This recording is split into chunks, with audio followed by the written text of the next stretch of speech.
nag-waste ng time si Inday Sara na idebate ka. At bakit naman yan isang bagay na worthwhile? Kahit po sabihin natin na parte ka ng citizenry na pinagsisilbihan ni Inday Sara, it does not entitle you for a debate. Why do you think that a debate with you is something that is worthwhile? Pasulduhan namin si Inday eh. Hindi lang naman ikaw nagpapasweldo kay Inday, kami rin eh. Pagkatapos gagamitin ni Inday yung oras niya para debatihin ka, lovely. You see the disconnect there? You see the sense of entitlement there? It really reflects on your low understanding of government and structure and mandate and your common sense. Ang reason niya, kaya niya gusto makapagdebate kay VP, kasi part daw siya ng citizenry na pinagsisilbihan ni Inday. Tanga ka pala kami, hindi kami part.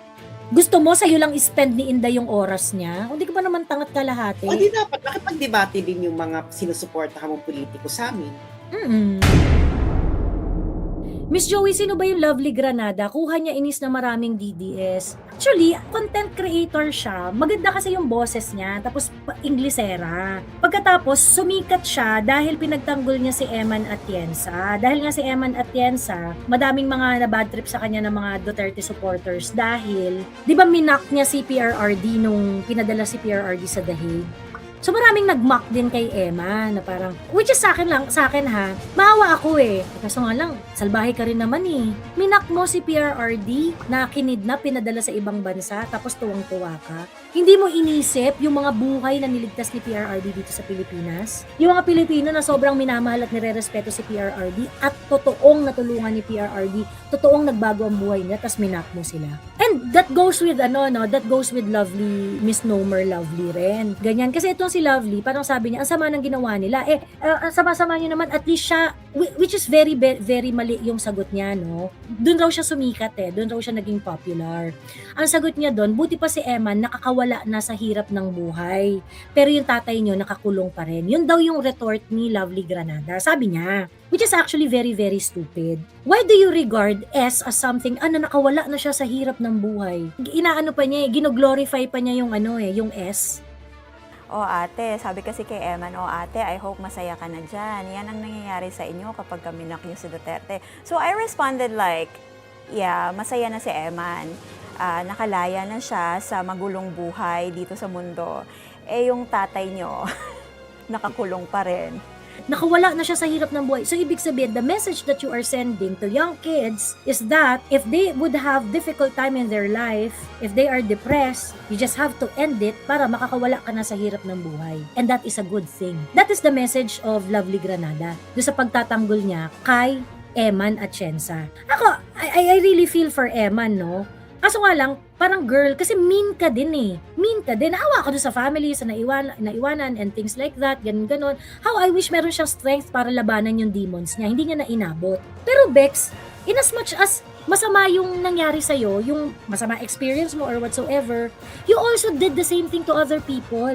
And that cannot be erased also. You hurt a lot of people also. Ang problema dito sa mga to, yung pain lang nila yung superior. March 11, 2025, a lot of Filipino cried silently. Because in one way or another, PRRD changed their lives. You glorified the S, which is very, very wrong, and these two idiots in Bilyonaryo, si Lasherda and the other guys, sino ba yung mga kausap nila, na tuwang-tuwa kay Lovely Granada, talaga pinapalakpakan nyo yun? Pinapalakpakan nyo ang isang content creator na nagsasabi na buti pa si Emma, nakatakas na sa buhay na magulo. Buti nga siya, nakakawala na siya. Really? You're glorifying S? That's not something that an intelligent person would say. And there was a question to Lovely Granada na parang, do you accept any debate from any DDS vloggers or whatsoever? At ang sagot ni Lovely Granada ay tatanggap lang daw siya ng debate if yung kadebate niya ay si Inday Sara. Okay, at tinanong siya, what is your justification? Bakit naman si Inday Sara? Okay, sinasabi nila kapal raw ng mukha ko na idebate ko si Inday Sara. Sabi niya, because I am a Filipino. I am part of the citizenry na sinaserve ni Inday Sara. Girl, it doesn't entitle you for a debate, idiot. And tong mga idiot naman sa bilyonaryo na pinapalakpakan ng sagot ni Lovely Granada, is that how you are going to properly exercise your democratic rights in an orderly society? Ay, kapag ka merong private citizen na naghamon sa isang duly elected official, entitled siya doon. Because you want to give limelight to this misnomer Lovely, sasabihin ninyo na, ay hindi talaga, siya talaga, si Inday talaga. Kasi feeling kasi niya mas matalino pa siya kay Inday. Una-una, hindi kayo didebate ni Inday, that's for sure. Kasi you're an idiot. Okay? And I explained already some of my proof why you are an idiot. You glorify S and you invalidate those people who love and respect PRRD and who are very, very angry with what was done to PRRD. Kaya idiot ka na on those two grounds. Yung pangatlong katangahan mo, yung for you to think that Inday Sara owes you a debate. Bakla ba't kayo debate ni Inday? Duly elected ng mga tao yun. May mandato yun. Eh ikaw, anong mandato mo? Maging tanga? Mandato mong maging tanga para sa mga pink? Sino ba yan? Ano yan, content creator yung binaback up nila, hinahype nila ng bonggang-bongga, pinapag-guest sila sa mga Hindi, sino ba media. Hindi, like, Galing what's your siya background? Journalist. Graduate ng Masscom pala. Hindi siya journalist. Graduate ng Masscom. And then, what does she do in life? Marami siyang issue. In fact, marami mga nagme-message sa akin na marami mga personal issues yan. Like, for example, meron niyang sex video na kumalat daw siya nung college siya. Oo. Cloud What? chaser lang talaga siya. What? Ang chismis sa kanya, meron siyang sex video na kumalat nung college siya. Tapos yun nga yung parang nasasapian daw kuno, ganyan-ganyan. Meron siyang attitude talaga na mahilig siyang magpapansin. Well, kung totoo man na meron siyang corn video no college, girl, I don't think that you're qualified to tell us what we should do in our lives because I'm pretty sure. In-explain niya yan na hindi raw siya na parang victim daw siya doon. Victim in what sense? You didn't know that you were being recorded? Is that the claim? Or Hindi, yun ang hindi claim Kasi parang alam niya, tumitingin daw siya sa camera Ewan ko, I haven't seen the video Yun lang yung mga kwento-kwento ng mga kaklase niya. ano to? Miss Sass, hindi po bagay yung name niya. I don't really care. I don't really know her. And kasi ba to? Sabi ko, ano ba kami eksena sa buhay? Wala nga LinkedIn profile. So parang wala rin siyang digital footprint. Ang tanging digital footprint lang niya ay nang simula siyang binus ng kakamfink. Mm-hmm. So, kung totoo man yan na meron siyang corn video, una-una, dinimanda ba niya? That I do not know. Pero in-explain niya parang victim daw siya doon.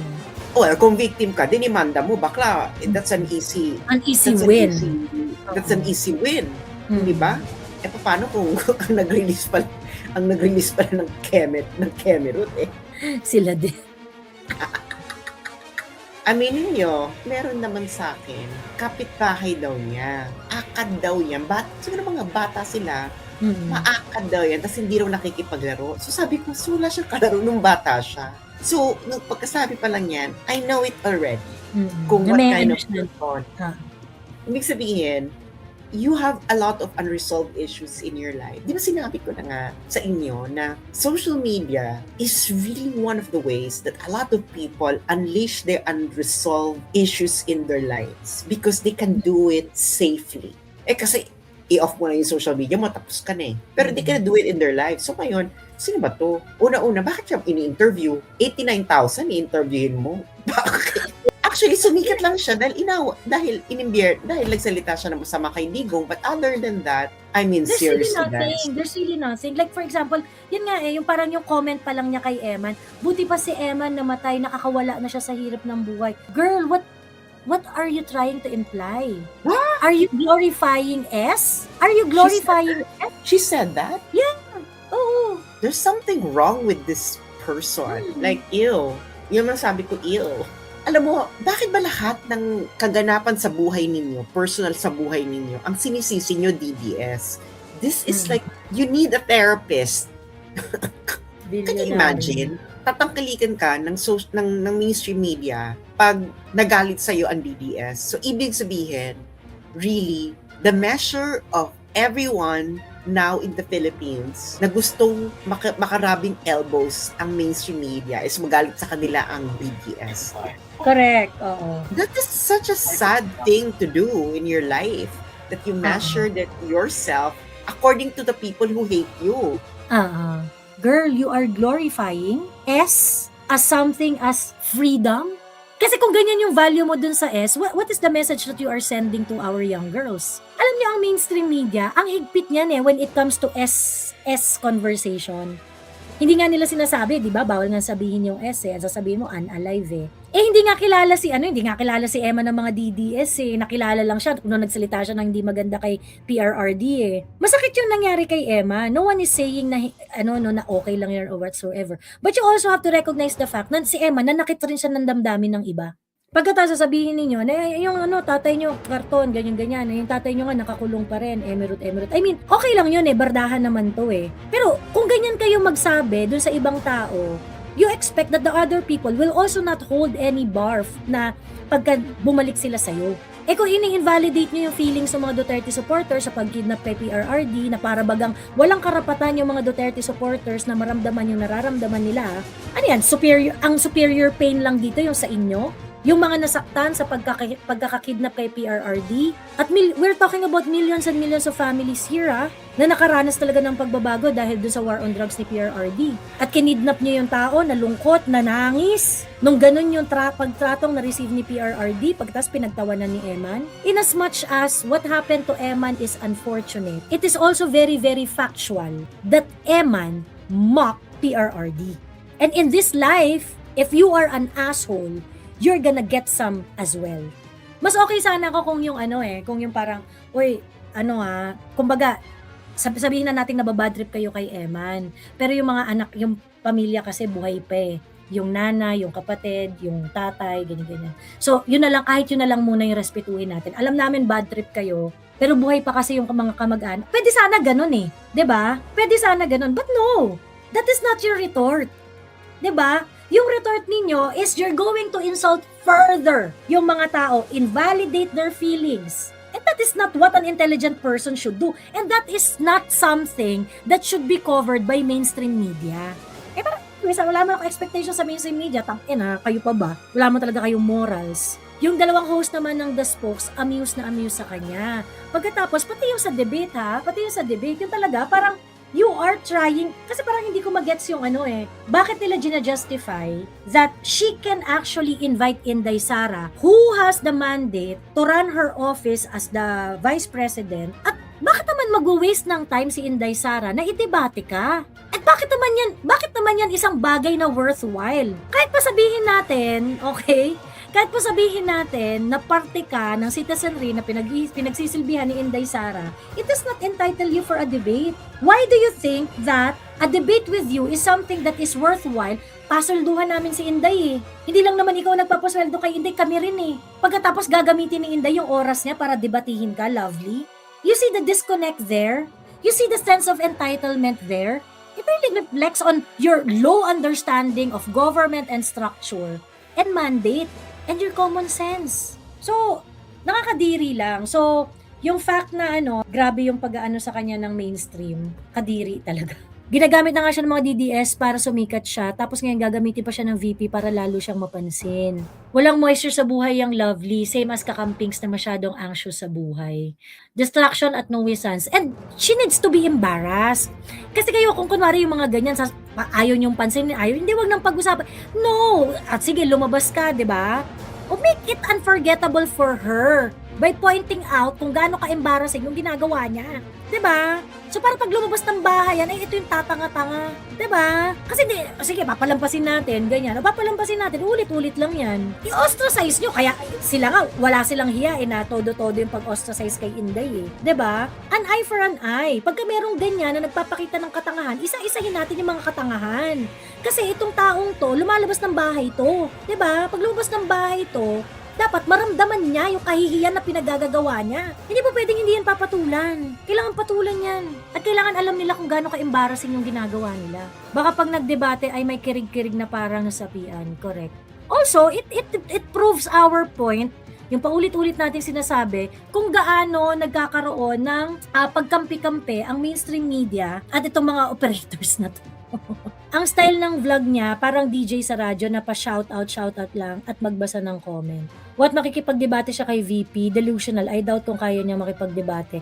Yun nga kaya nga dapat, talaga, gusto mo makipagdebate kay VP? Dahil ang reason niya, kaya niya gusto makipagdebate kay VP, kasi part daw siya ng citizenry na pinagsisilbihan ni Inday. Tanga ka pala kami, hindi kami part.